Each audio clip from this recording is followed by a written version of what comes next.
You may have seen a video I posted a couple weeks ago for the kind of like proof of concept of RealDash, which is a game I'm making, and I wanted to try making a video working on the next part of the level. So that is what this is. This video is kind of experimental, so just bear with me. Some parts are going to be me like talking while I'm working on something, but later on I discovered that it was much easier to just do like time lapses. And yeah, if you like this type of video, like, I would be very happy to do more. It gives me something to do.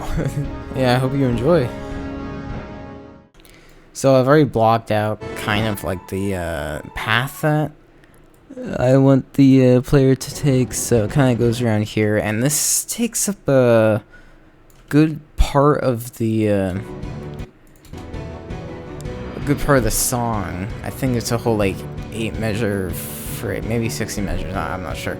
I'm hoping that this is fine. I wasn't sure if I wanted this part to be this long, but I think it'll be fine if I go ahead and play this.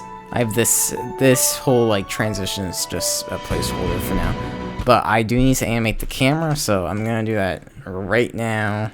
So yeah, animating the camera is a long process, so I'll speed this up a lot. One of the issues I've been seeing from the creation of this is that if the camera animation isn't like pristine, pretty much, you can easily get like motion sickness, basically, because you're trying to focus on the player and control your inputs and everything while the camera is moving completely independently of that. You can see here I'm trying to smooth out all of the keyframes that I'm placing as the camera is moving and following the player, as I still wanted to be like creative with the camera's path. In other words, the camera shouldn't be locked to the player's position, but it should also not cause motion sickness, and it should be fun to watch even if you're not playing the level, and it should be fun to play too. Alright, I think the path is fine, and the camera animation is still a little bit awkward. It's very difficult to get it to be as smooth as possible, so I'm probably going to keep on working out later, but I do want to start getting into some gameplay here. Scene 2. Okay, here we go. In here, I'll have a folder called Collisions. Or actually, let's call it gameplay first. And then I will have a folder called Collisions. And then in here, I can do all of the cool fancy stuff. So I'll also do, I think I call them utilities for some reason, even though it doesn't really make sense. Let's see, level assets. I need my collision. Here it is. And this is just a cube. So what I'll do, because this is indeed a curved path, I need to do this, but I already did it. So I made this little tool where I can choose my path and then select the object or objects. Here we go, look at that. So now, it's honestly kind of hard to see, but it is indeed on the path. So let's also set this to 0 so it's on the ground, and there we go. We have our gameplay object perfectly aligned with our path. Additionally, let's also get some orbs in here. Let's just start out with a pink orb, and I can snap loose. There we go. Now I can just move it up and down. So right there is where the first jump is. So I'll move it here, snap loose. Looks fine. And then I'll have my pink orb. We'll set this to a little bit lower. So click, click, click.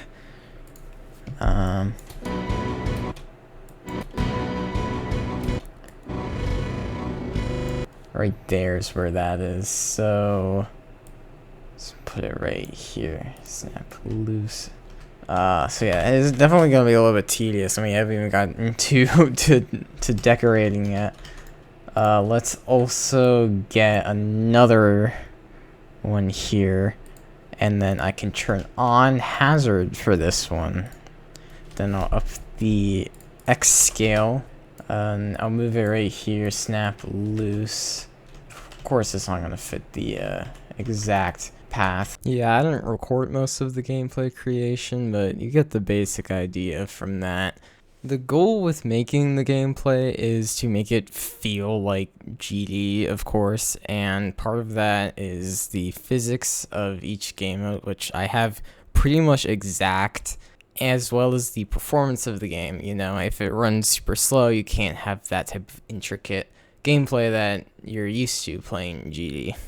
Okay, I think I have the gameplay done for this part. It was very tricky, but here I'll go ahead and play through it once let's get this up. So, well, I'm just gonna play in slow speed just because it's a little bit easier.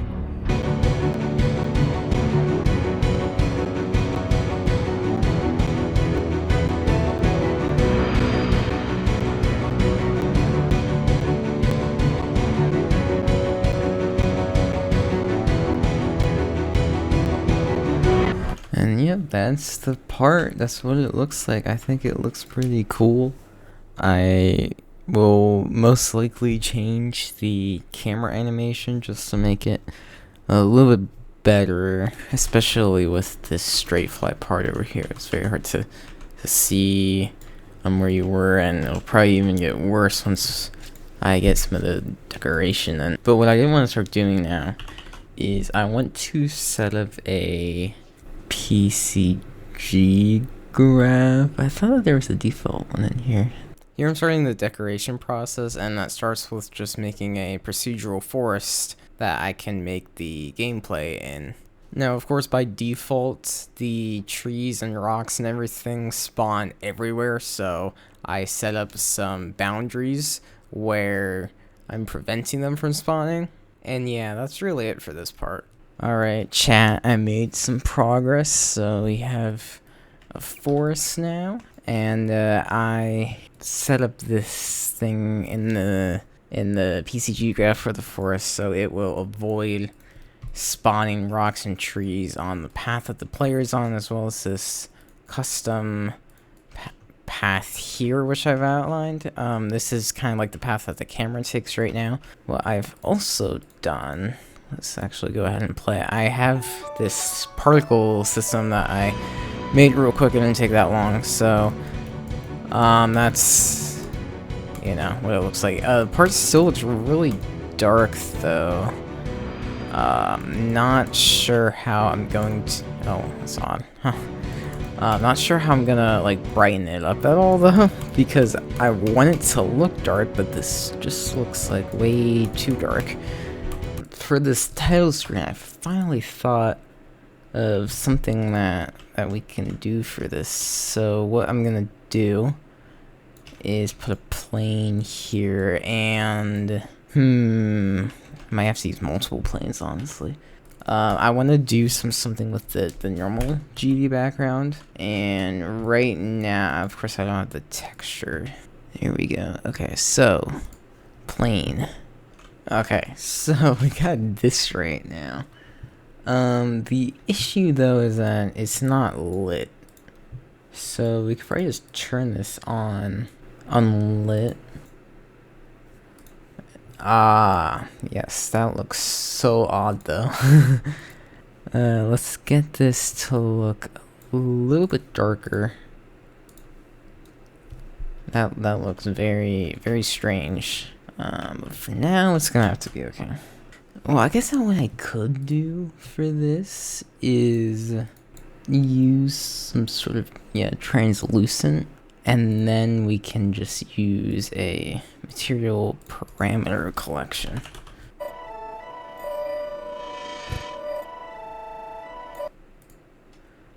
And then, instead of using all these planes, I'll just use one. Wow, that camera animation sucks, but like, I don't really know what to do instead of that though. Now I am animating the particles that will fly with you throughout the level, and actually this kind of solved the lighting issue that I mentioned earlier. Each particle system has a little light attached to it, which is actually quite optimized from what I can tell, and it illuminates all of the gameplay and the player. I also added jump indicators to show where you're supposed to jump, just because, it might not be very clear. But yeah, this process took quite a long time to get the animations to look as smooth as possible. This is also the point in the recording process where I stopped commentating anything I was doing, just because every single task I had to do took a long time, so it didn't really make sense to be talking during it. Here I'm finally executing my idea for the title screen. As you can see, I downloaded the texture for the GD 1.0 blocks, and I'm making the RealDash text out of them. Now I'm making a custom material for the letters and the background of the transition, because I finally figured out a cool effect I want to do.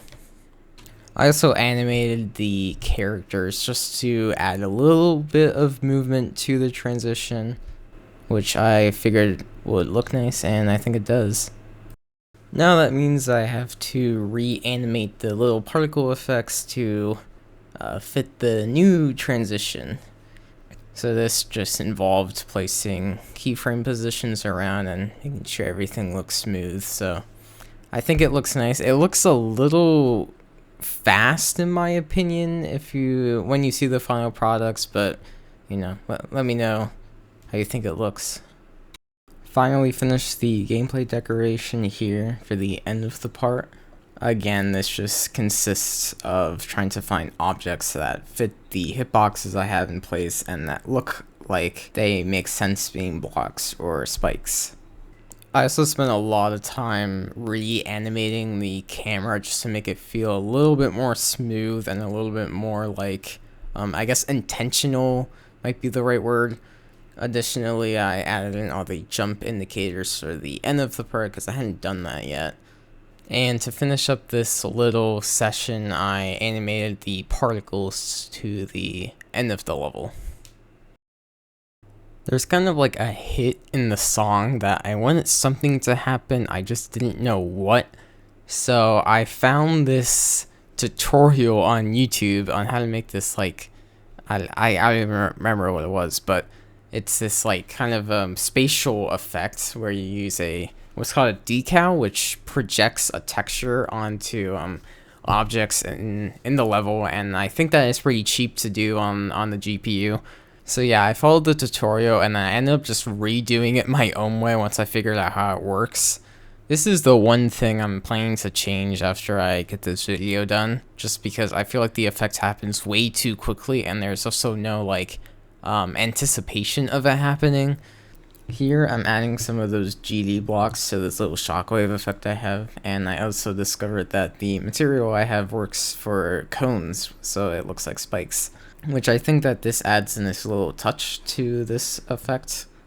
For the point of showcasing the level, I already have a system that I use to bot the level, so here I am doing that now. In the sequencer, where I have all of the animations and the song playing and everything like that, I'm able to place bars where I'm showing where the player is holding for and where they're not holding. That's the whole part creation though, so I hope that you enjoyed this video. Let me know if there's anything I can change about the part or the video or anything in the level as it is right now. I would like to do more videos like this in the future. It just might take me a little bit because, this video alone took about a month to make. I hope you all have a wonderful day and enjoy the level showcase.